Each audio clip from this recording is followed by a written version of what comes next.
BJP ప్రచార సభలో మంత్రి కేటీఆర్ బీజేపీ ప్రచార సభలో అమిత్ షా మాట్లాడతారు. ఇప్పుడు లైవ్ చూద్దాం. अस्पताल भारतीय जनता पार्टी बनाएगी। हमारे उत्तर तेलंगाना से लाखों लाखों लोग गल्फ कंट्रीज में और दुनिया भर में जाते हैं। हमने तय किया है कि एक एनआरआई मिनिस्ट्री उनके लिए बनाकर उनकी चिंता करने का काम करेंगे। माताओं, भाइयों, बहनों, मोदी जी ने तय किया है हैदराबाद लिबरेशन डे, तेलंगाना विमोचन दिन मनाना चाहिए या नहीं मनाना चाहिए?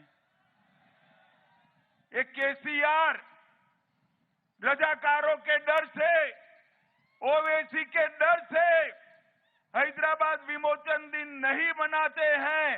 आप भारतीय जनता पार्टी की सरकार बना दो, हम हैदराबाद विमोचन दिन को राज्य के दिन के रूप में बनाएंगे।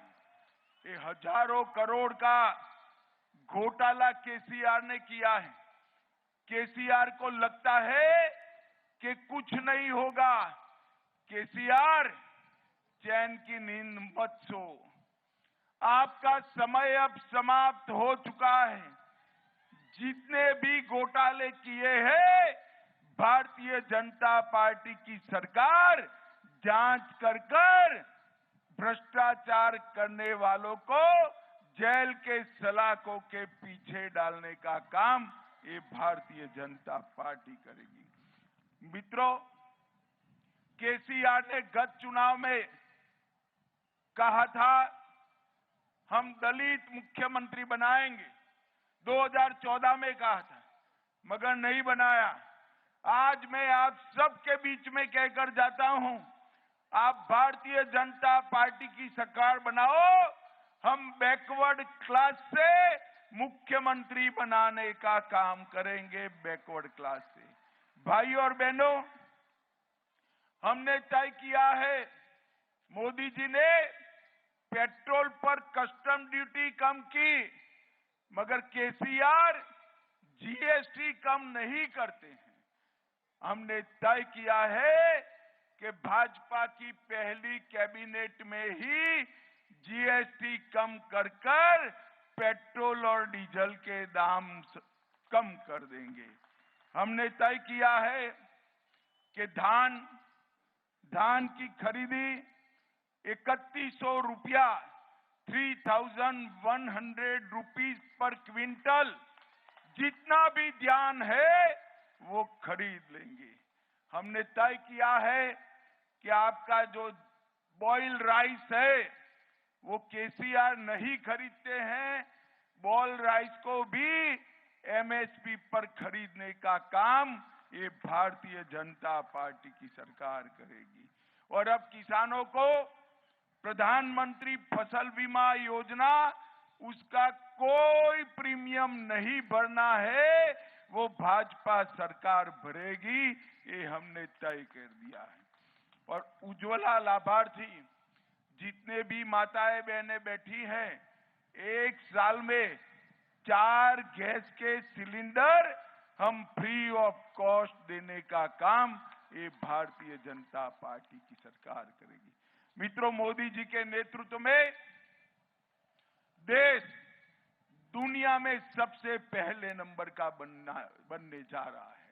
अब समय आ गया है कि हमारा तेलंगाना राज्य समग्र देश में 1 नंबर का राज्य बने, ऐसी सरकार यहां पर लानी है। एक कांग्रेस पार्टी और केसीआर की पार्टी बीआरएस ये तेलंगाना को 1 नंबर का राज्य नहीं बना सकते, क्योंकि वहां मंत्री बनाने के लिए डाइनिंग टेबल पर टेंडर निकालकर कोटेशन मांगकर कौन ज्यादा पैसा देता है वो मंत्री बनता है। जो जनता का आदमी है वो मंत्री नहीं बनता है। केसीआर को कौन पैसा देगा, कांग्रेस पार्टी को कौन पैसा देगा, वो मिनिस्टर बनता है। ये भ्रष्टाचारी, ये भ्रष्टाचारी केसीआर को हटाने का समय आ गया है। मित्रों, पिछले 7 साल में टीएसपीएससी की परीक्षा में 6 कैटेगरी में पेपर लीक हुए और केसीआर का पेट का पानी नहीं हिलता है। हमने तय किया है कि 2.5 लाख युवाओं को पारदर्शी तरीके से मेरिट पर नौकरी देने का काम ये भारतीय जनता पार्टी की सरकार करेगी। और जिन जिन लोगों ने पेपर लीक किया है वो सारे लोगों को हम जेल के पीछे डालने का काम ये भारतीय जनता पार्टी करेगी। भाई और बहनों, ये केसीआर की सरकार ने भ्रष्टाचार करने में कोई कमी नहीं छोड़ी। मियापुर भूमि घोटाला, 4000 करोड़ का स्कैम, आउटर रिंग घोटाला, कालेश्वरम परियोजना घोटाला, कविता जी का शराब घोटाला, चेवेल्ला में 1000 करोड़ का घोटाला, ग्रेनाइट घोटाला, सीएजी ऑडिट में पता चला कि कार्तिकीय मिशन में 22,000 करोड़ रुपया खर्च होने के बाद भी काम समाप्त नहीं होता है। मित्रों, और ये केसीआर तुष्टीकरण की राजनीति करते हैं।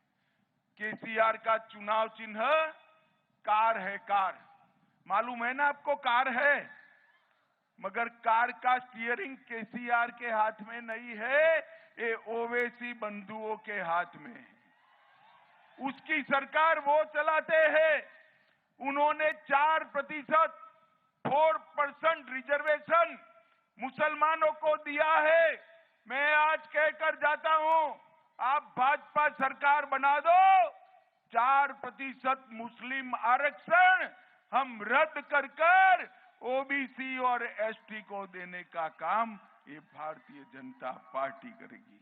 मित्रों, भारतीय जनता पार्टी की सरकार तेलंगाना के सर्वांगीण विकास के लिए कटिबद्ध सरकार है। अब अंत में मुझे बताइए, अयोध्या में राम मंदिर बनना चाहिए था या नहीं बनना चाहिए था? जोर से बोलिए, बनना चाहिए था या नहीं बनना चाहिए था? एक कांग्रेस पार्टी 70 साल तक राम मंदिर को अटका कर रखी। मोदी जी ने 2019 में इसका शिलान्यास किया और 22 जनवरी 2024 को इसका प्राण प्रतिष्ठा होने वाला है। आप मुझे बताओ, आप सभी को रामलल्ला का दर्शन करना है या नहीं करना है? जोर से बोलो, करना है या नहीं करना है? खर्चा होगा ना? करना मत, डरना भी मत। तेलंगाना में भाजपा सरकार सभी को बारी बारी रामलल्ला का दर्शन फ्री ऑफ कॉस्ट करा देगी। मुझे बताओ, आप सभी लोग कमल के निशान पर बटन दबाओगे? जोर से बोलो, दबाओगे? हमारे दोनों प्रत्याशियों को जिताओगे? तेलंगाना में भाजपा सरकार बनाओगे? 24 में मोदी जी को प्रधानमंत्री बनाओगे? तो मेरे साथ दोनों हाथ उठाइए, उठाइए दोनों हाथ, विजय के संकल्प की मुट्ठी बींचिए और प्रचंड आवाज से बोलिए, भारत माता की, भारत माता की, भारत माता की, वंदे वंदे वंदे।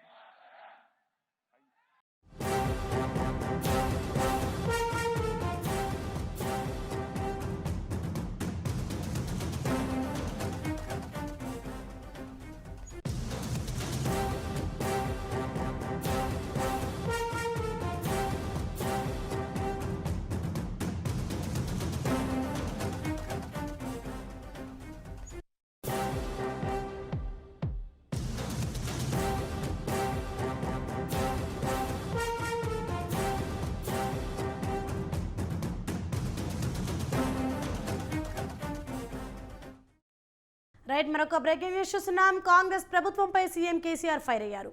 కాంగ్రెస్ పాలనలో మంచినీళ్లు కూడా ఇవ్వలేకపోయారని అన్నారు. కాంగ్రెస్ హయాంలో ఆకలి చావులు, రైతు ఆత్మహత్యలు మిగిలాయని ఆరోపించారు. అభ్యర్థితో పాటు పార్టీ చరిత్ర గురించి ఆలోచించాలని సూచించారు.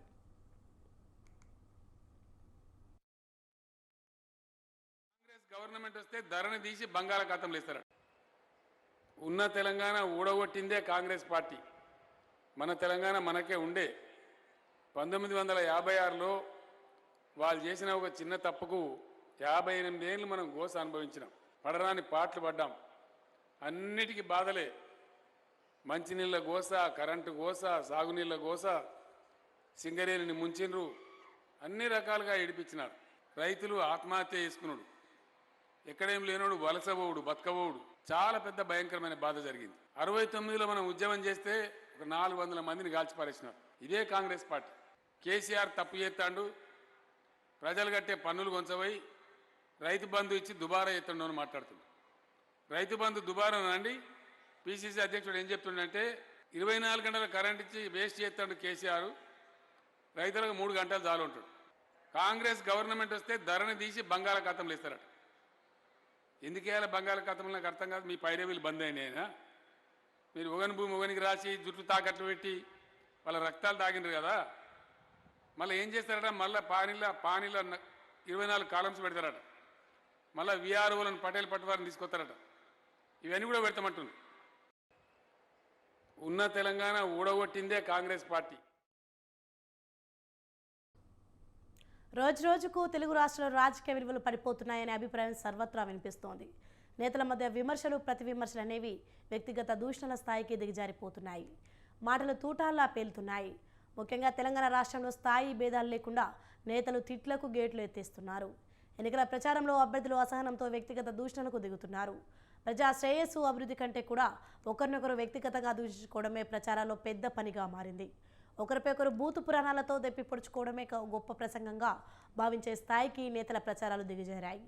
ఈ సాంప్రదాయాలకు ఎక్కడో ఒక చోట బ్రేక్ పడకపోతే భవిష్యత్తు రాజకీయాలు మరింత ప్రమాదంలో పడే సూచనలు కనిపిస్తున్నాయని రాజకీయ విశ్లేషకులు భావిస్తున్నారు. ఎన్నికల ప్రచార పర్వంలో దిగజారుతున్న రాజకీయ నేతల మాటలపై ప్రత్యేక కథనం.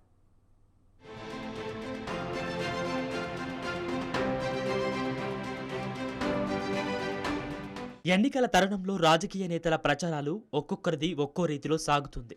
అధికార పక్షం, ప్రతిపక్షాల ఒకరిపై ఒకరు విమర్శలకు, ప్రతి విమర్శలకు దిగుతున్న నేపథ్యంలో రాజకీయం కన్నా వ్యక్తిగత దూషణలకు దిగడం ఇటీవల రాజకీయాల్లో పెద్ద ఫ్యాషన్గా మారింది. బహిరంగ సభల్లో ఎవరు ఎక్కువ బూతులు తిట్టగలిగితే అతనే పెద్ద నేత అనే సంకేతాలు ప్రజల హృదయాల్లోకి చొచ్చుకుపోతున్నాయి. వేదికలపై తిట్లకు కూడా ప్రాసలు వాడుతున్న పరిస్థితి కనిపిస్తుంది.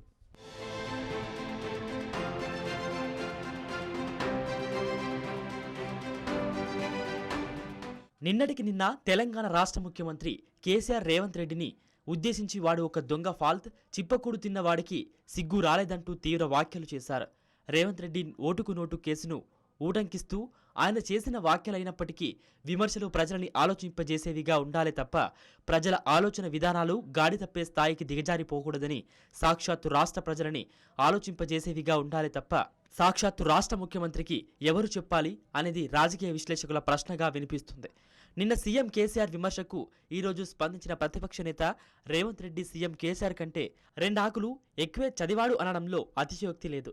కేసీఆర్ బక్కోడు కాదు, భూ బకాసురుడు, ఫామ్ హౌస్లో ఉంటే కుంభకర్ణుడివి అన్నారు. అంతేకాదు దుబ్బాకకు పట్టిన శని సీఎం కుటుంబం అని దూషించారు. 10 ఏళ్ల నుంచి ఎంపీగా ఉన్న కొత్త ప్రభాకర్ కేసీఆర్ ఫామ్ హౌస్ దగ్గర పెద్ద జీతగాడిలా, బంట్రోతులా ఉన్నాడని వ్యాఖ్యానించారు.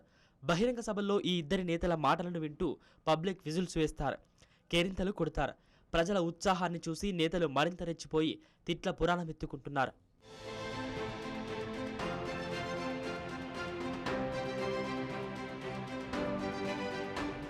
రేవంత్ రెడ్డి వ్యక్తిగత దూషణలను సహించేది లేదని ఈ మధ్య మంత్రి తలసాని హెచ్చరించారు. ఎన్నికల ప్రచారంలో కొంతమంది నేతలు పత్రికల్లో, సామాజిక మాధ్యమాల్లో సైతం రాయడానికి వీలు లేనంత అసభ్య పదాలను వాడుతున్నారని సర్వత్రా వినిపిస్తున్న మాట. అభ్యర్థులు వ్యక్తిగత దూషణలకు పాల్పడితే సి విజిల్ యాప్లో ఫిర్యాదు చేసే వీలు ఎన్నికల సంఘం కల్పించింది. ఎన్నికల నియమావళికి విరుద్ధంగా అభ్యర్థుల దూషణలు ఉంటే సి విజిల్ యాప్ సామాన్యులు సైతం ఫిర్యాదు చేయొచ్చు. ఇప్పటి వరకు తెలంగాణలో ఎన్నికల ప్రచారానికి సంబంధించి 25,000 ఫిర్యాదులు వచ్చినట్లు తెలుస్తుంది. దీన్ని బట్టి ఎన్నికల ప్రచారంలో అభ్యర్థుల వ్యక్తిగత దూషణలు ఏ స్థాయిలో ఉన్నాయో అర్థమవుతుంది.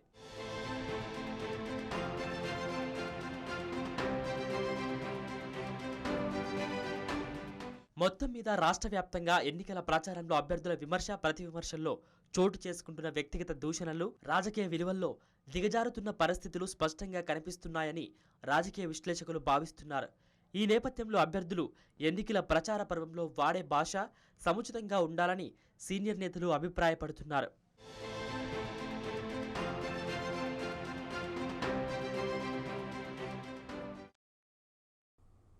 తెలంగాణ అసెంబ్లీ ఎన్నికల్లో ప్రచార పర్వం పీక్స్కి చేరింది. అధికార ప్రతిపక్ష పార్టీలు ముమ్మరంగా ప్రచారం నిర్వహిస్తున్నాయి.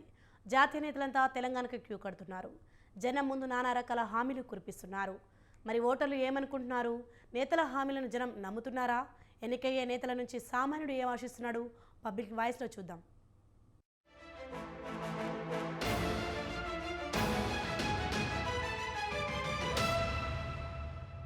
మనం ఇప్పుడు ఇమాన్ నగర్ ఏరియాలో ఉన్నాము.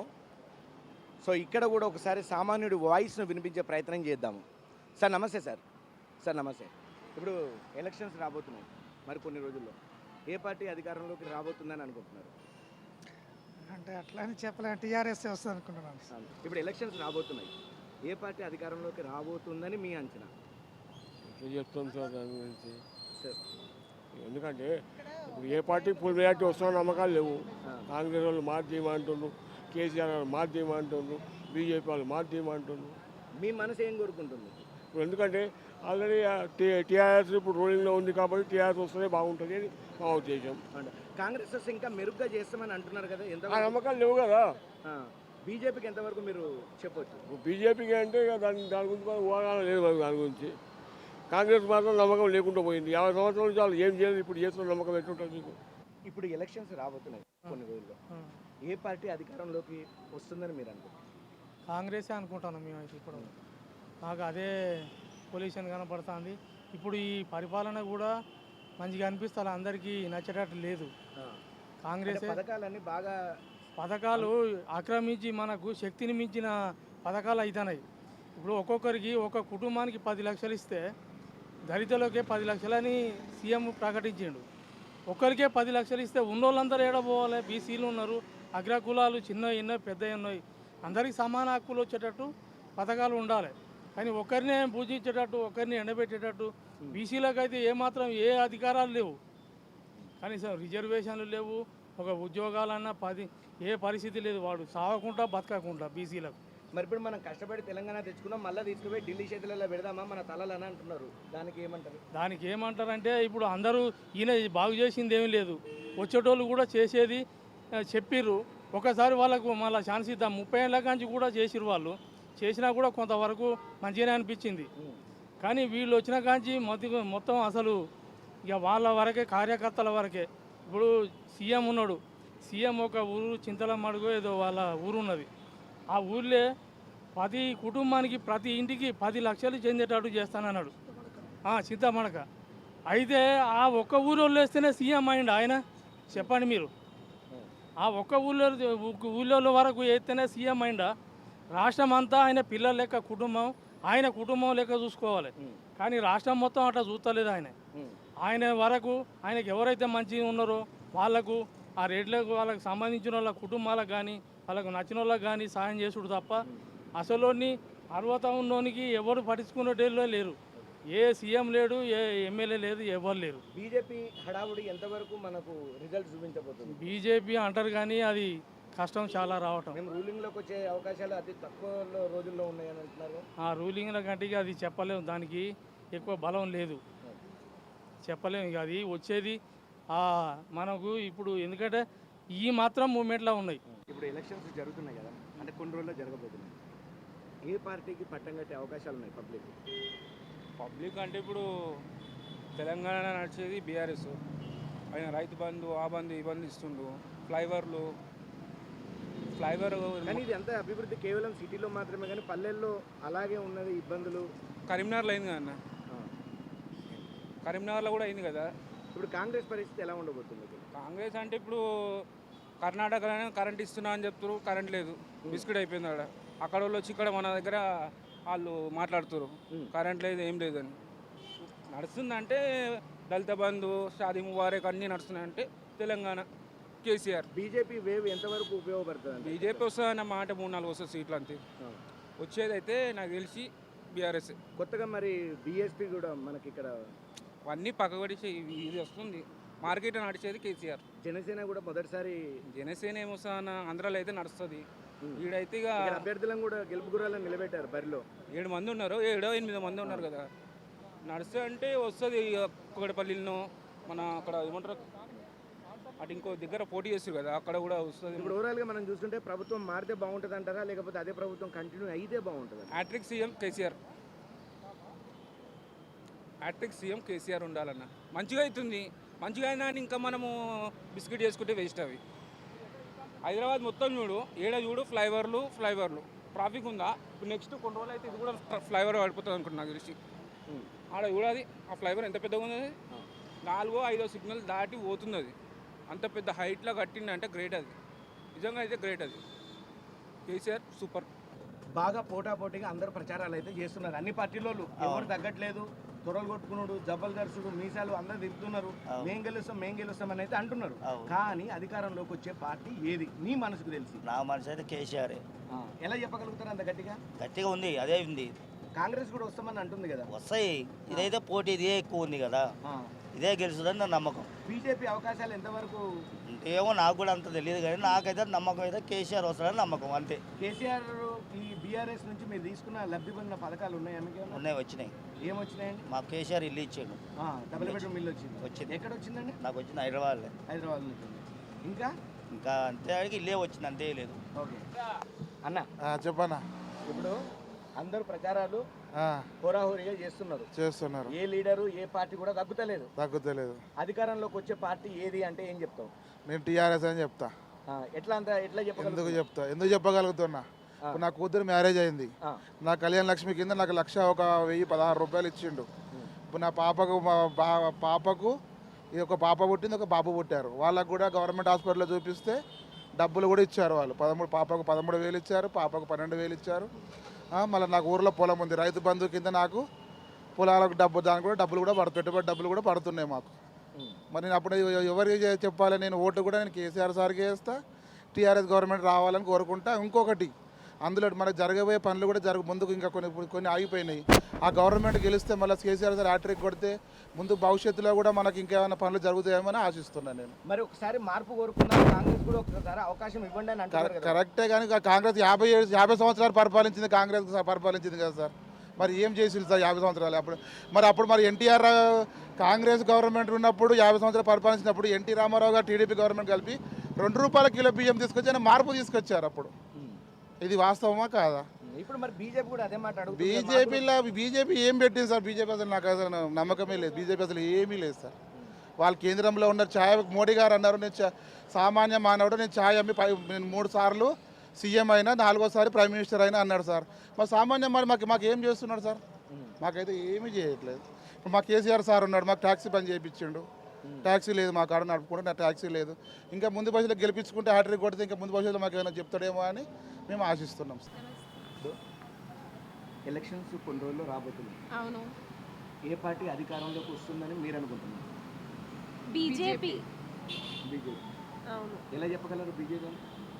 చాలా హెల్ప్ చేస్తుంది అది. ఎందుకంటే బీజేపీ అందరికీ చాలా సహాయతం చేస్తుంది, ప్రొటెక్షన్ ఇస్తుంది, లేడీస్ గురించి కూడా చాలా చూస్తుంది బీజేపీ. అందుకే ఇప్పుడు బీఆర్ఎస్ కూడా బాగానే చేస్తామని. అవును, అన్నీ అంతానే ఎఫర్ట్స్ చేస్తున్నాయి.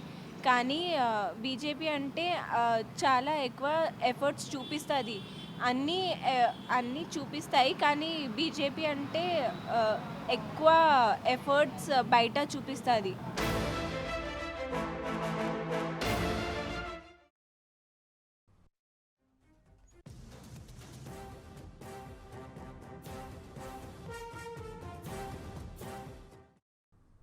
వస్తున్నా మీకోసం అంటూ మరోసారి ప్రజల ముందుకు వస్తున్నారు నారావారి వారసుడు. యువగలం పాదయాత్రను ఎక్కడైతే ఆపేశారో మళ్ళీ అక్కడి నుంచే పునఃప్రారంభించేందుకు సన్నద్ధమవుతున్నారు.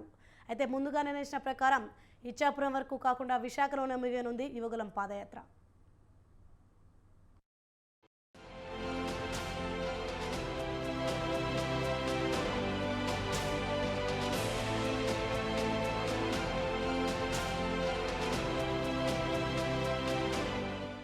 స్కిల్ కుంభకోణంలో టీడీపీ అధినేత చంద్రబాబు అరెస్టు తదనంతర పరిణామాల్లో అప్పటికే నారా లోకేష్ చేస్తున్న యువగళం పాదయాత్రకు బ్రేక్ పడింది.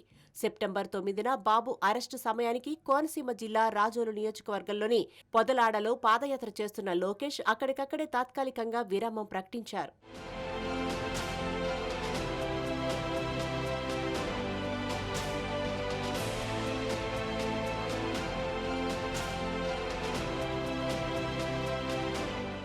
మొన్నటి వరకు చంద్రబాబు బెయిల్ వ్యవహారంతో పార్టీ వ్యవహారాల్లో తలమునకలై ఉన్న లోకేష్ ఇప్పుడు ఏపీ హైకోర్టులో చంద్రబాబుకు రెగ్యులర్ బెయిల్ దొరకడంతో కాస్త ఫ్రీ అయ్యారు. హైకోర్టు ఆదేశాల మేరకు ఈ నెల 29 నుంచి చంద్రబాబు మళ్లీ రాజకీయాల్లో బిజీ కానుండడంతో యువగళం వైపు దృష్టి సారించారు లోకేష్. గతంలో తన పాదయాత్ర ఆపేసిన రాజోలు నియోజకవర్గంలోని పొదలాడ నుంచే తిరిగి ఈ నెల 27న ప్రజల్లోకి వెళ్లనున్నారు. పాదయాత్రను పునః ప్రారంభించనున్నారు.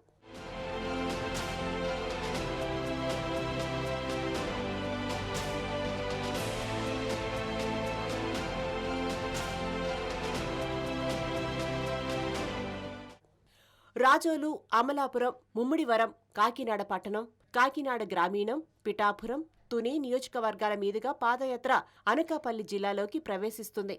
అనంతరం అనకాపల్లి, విశాఖ జిల్లాలోని కొన్ని నియోజకవర్గాల నుంచి సాగే పాదయాత్ర విశాఖలో ముగియనుంది.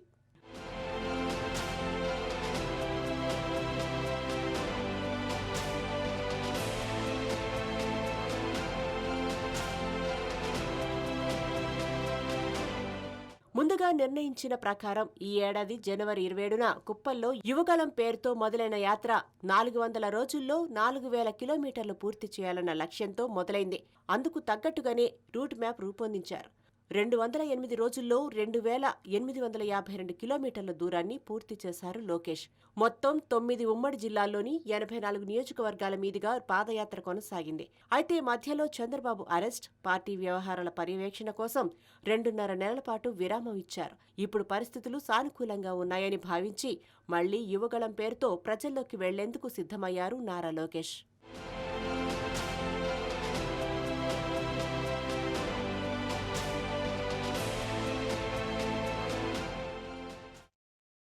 ఇవి bulletin updates. For more updates keep watching స్వతంత్ర న్యూస్.